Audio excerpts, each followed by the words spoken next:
Hello, everyone. Two stories today. One of them is a confirmation on Neanderthals, basically, and the other one is a something to do with the end of the Ice Age, the Neolithic period. Anyway, there's a study that was released this week that showed that they basically analyzed uh, head trauma of Neanderthals and sapiens from contemporary, more or less, and they concluded that they were basically the same. I'm going to share the screen. Uh, all the share the article. All the articles and studies are in the description, so you go and have a look. And this is basically a confirmation of a study that was done in around 1995. It's in the description. One of the authors is Eric Trinkhaus. He's an expert in Neanderthals, along with the Portuguese archaeologist João Zilhão and many others. Eric Trinkhaus was one of my. I would love to have him as a professor. He was one of my sort of an inspiration because while I was studying at university in Melbourne, at La Trobe, I read a lot of his work and many of his studies at the time. And so I sort of look up to him now. As you can see, there's something on archaeology. The article that I came up was from that basically a mainstream newspaper, the Mail, Daily Mail, and it was quite terrible. So I looked for the better scientific publishing, etc. And archaeology is obviously one. So we'll read a little bit. This is a really short article. The study, unfortunately, is behind a paywall. I hate those things. But it's there. Basically, what they did was they analyzed 100 Neanderthal skulls and 90 sapien skulls from the same period, and they measured how that they found that the two races, suffered more or less head injuries at the same rate because they were hunters and they hunted big games, big animals, woolly mammoths, megaceratuses, which were the giant deer that had antlers that were 5 meters wide. They hunted woolly mammoths, woolly rhinos, horses, etc., etc. Cave bears, named too. So it was very hard. It was very, very hard life, and so that they were prone to head injuries. Now, it was thought that the Neanderthals were more brutish, so they suffered more head injuries because they were dumb, but that is completely wrong. They were very intelligent people.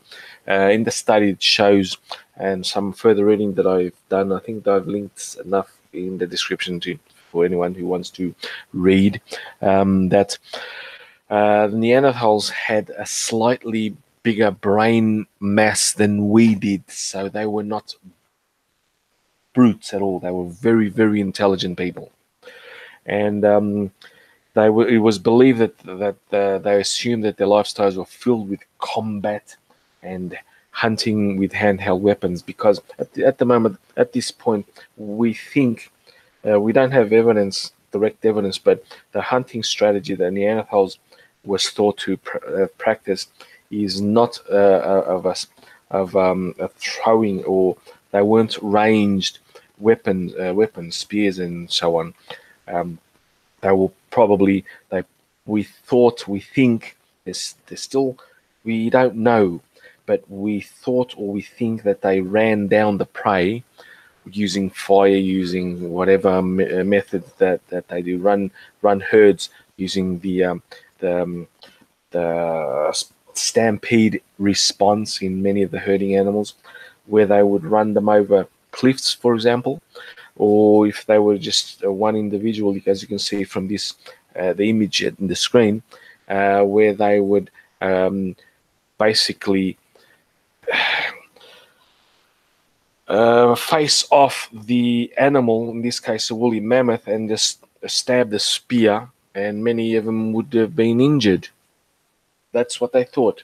Apparently, we also, our race, sapiens, also suffered the same amount of head traumas. And so, as it said, handheld weapons and even cave bear attacks. The investigation did account for sex, age of death, geography, and state of preservation of the bones. It does suggest, however, that the males were more frequently injured than females in both species. Of course, females weren't immune to being in hunter-gathering societies. Females are not immune to be involved in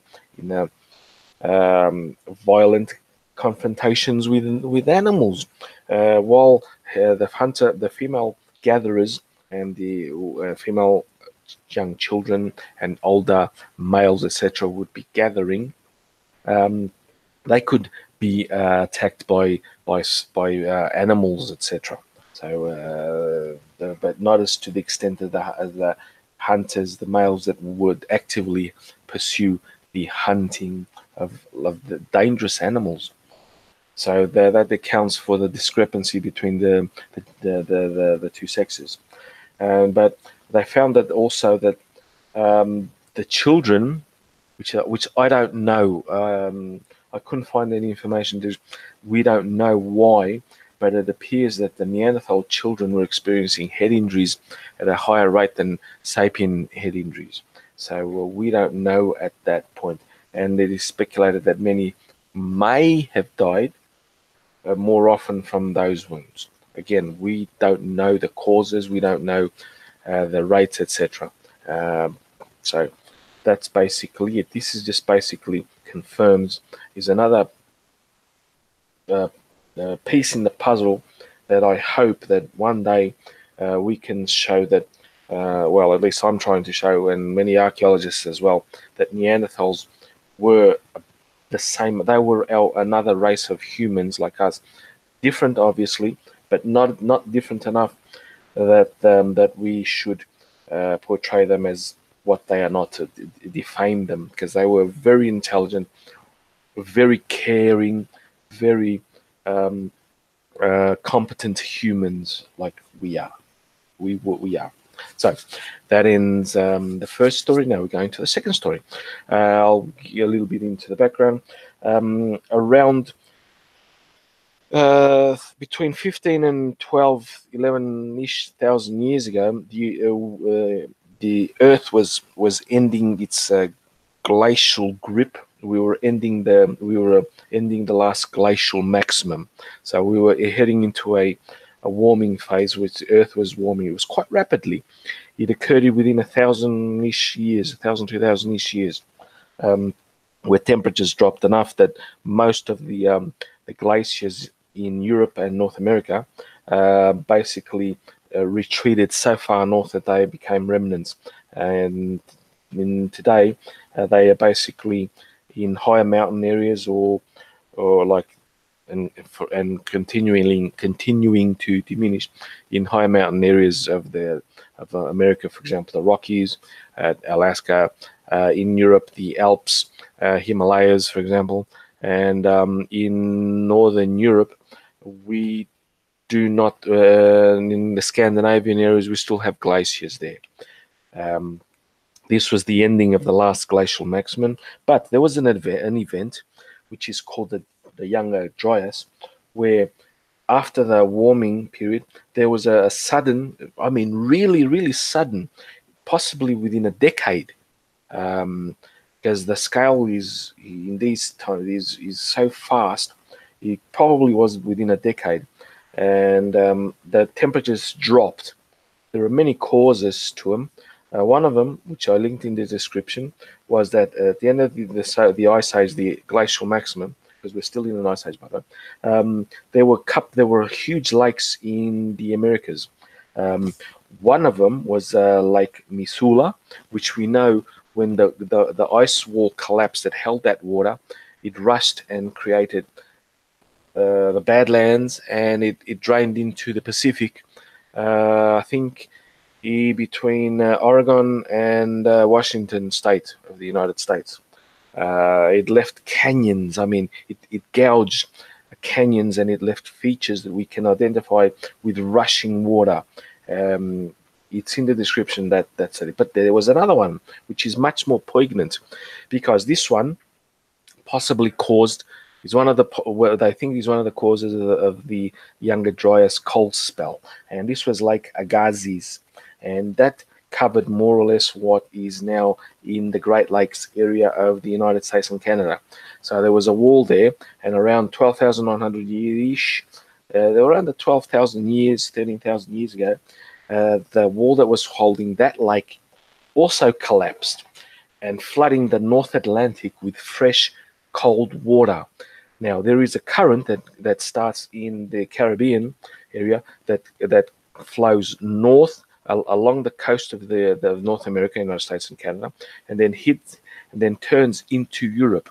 It gives 25% of the warmth, natural heating to the United Kingdom and to Europe. Now, around that time, that rush of cold water sort of apparently stopped the Gulf Stream, and it brought on this younger Drias cold snap, mini ice age, we call it. But apparently, that may not have been the only cause, because in Greenland, they found this impact crater, which is 19 miles wide, and it was found beneath one of the Greenland glaciers. Here's a map. Let's see if I can. Can't click on it, but here's a map of Greenland, and then you guys can see it well. Yes, it is, and it shows where the location is. It's the Hiawatha Glacier, and beneath that Hiawatha Glacier, they found an impact crater of a meteor. Now, the meteor was estimated to have been, let's see, around 10 billion tons, 10 billion ton rock, or it could have been a slightly smaller metallic meteor. And when it hit, it released, as this article says, around 47 million times the energy of the little boy nuclear bomb that was dropped in Hiroshima, as we use Hiroshima as a scale. Now, it would have obviously done a lot of damage, as the crater is 19 miles wide. Let's see if I can see a better picture of it. No, never mind. The impact would have caused a lot of. If there was ice on top of there, which there was, because the Greenland ice sheets began growing around 3 million years ago, and apparently this meteor was hit around the 12,000 years ago. They still haven't actually directly dated it, so there's a little possibility. But the crater's there. It's huge. It's bigger than Washington D.C., for example, as a scale. I saw it in another article,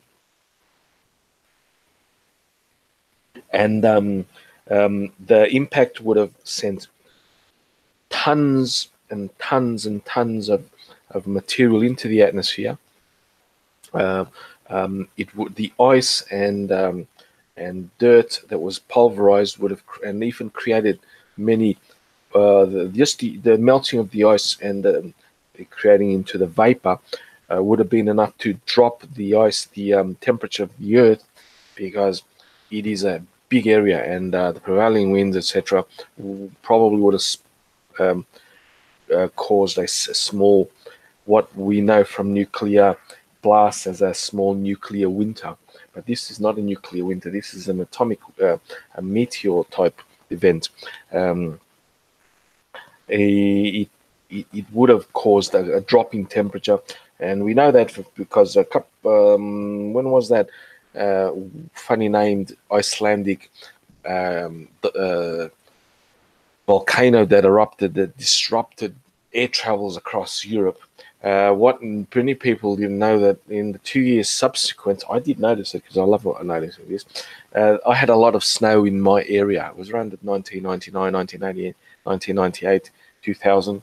We had a lot of snow in Europe, and there was a drop in temperature across the world, in fact, across the northern hemisphere.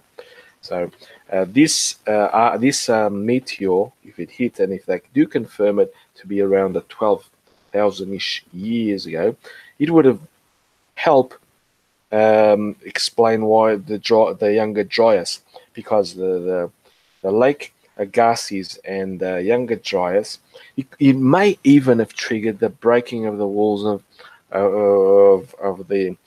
Lake Agassiz. Who knows? I'm speculating at the moment. I don't know, but they are so close together. They can be linked. In fact, it's like the link between the meteor that hit the Mexican peninsula. I can't pronounce the name. It starts with has a lot of consonants and C's and Z's and Chitl or something. Meteor in Mexico that caused the extinction of the dinosaurs. But at the same time in India, they were experiencing volcanic eruptions, more or less contemporary, that lasted 2 million years, that built up, I think it was the Ghats, the Indian Ghats. It's a 2 mile or 3, it's about 50. It has a lot of volcanic material that erupted. And I also think, I'm not quite sure because paleontology and geology is not my strength. I know enough. But in Siberia, there was also a volcanic event at the same time. More or less so, the crater and the volcanic events are across the globe. They may be linked in the extinction of the dinosaurs.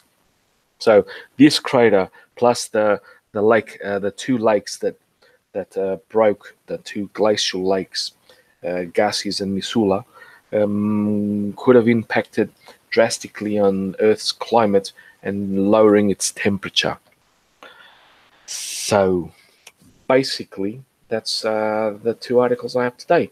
Oh, by the way, I suffered an earthquake at 5 to 8 this evening. And in fact, I posted on Twitter. If you guys can go back and look at my, I actually measured, and I didn't predict because I gotta thank my high school teachers, Miss Ferguson, who was my geography teacher, Mr. Hernandez, and I can't remember my other science teachers that helped me in the scales of measurement, the Richter scale. And that's the one that I grew up in, but now they have the Mercalli scale. But the Mercalli scale is close enough. I said 2 minutes before the Portuguese geologist published it that the earthquake was 3.4 on the Richter scale. And lo and behold, I was right. The Spanish measured 3.8 on the Mercalli scale, which is about the same. And I am awesome. I can measure earthquakes without having any of the specialized measurement things. Well, I listened to the glasses in the cupboards. They tingle. They hit. It was so. It was bloody awesome. So, yeah.